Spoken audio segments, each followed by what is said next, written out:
hos. Okey, sikit tunjuk satu tempat ni. Tunjuk jari sikit ni. Tunjuk sini, tunjuk sini, tunjuk sini. Okey, ni adalah top hos. Ini top hos untuk radiator. Betul. Hos ni sangatlah penting. Kebiasaannya sikit tengok mesti dia pecah kat sini.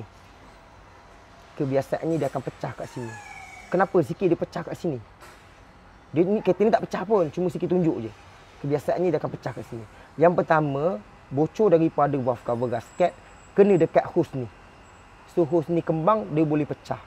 Nombor dua, kebarangkalian lain hos ni boleh pecah kat situ sebab gegaran enjin ni dia akan menyerap daripada penghujung getah.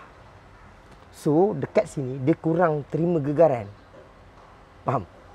Dia ada gegaran tapi dia tak dapat. Cuba korang faham betul-betul. Dia kurang gegaran tapi sebelah enjin gegaran banyak. Belum lagi kita masuk gear lagi. Ada ke depan, ke belakang. So penghujung dia mudah pecah.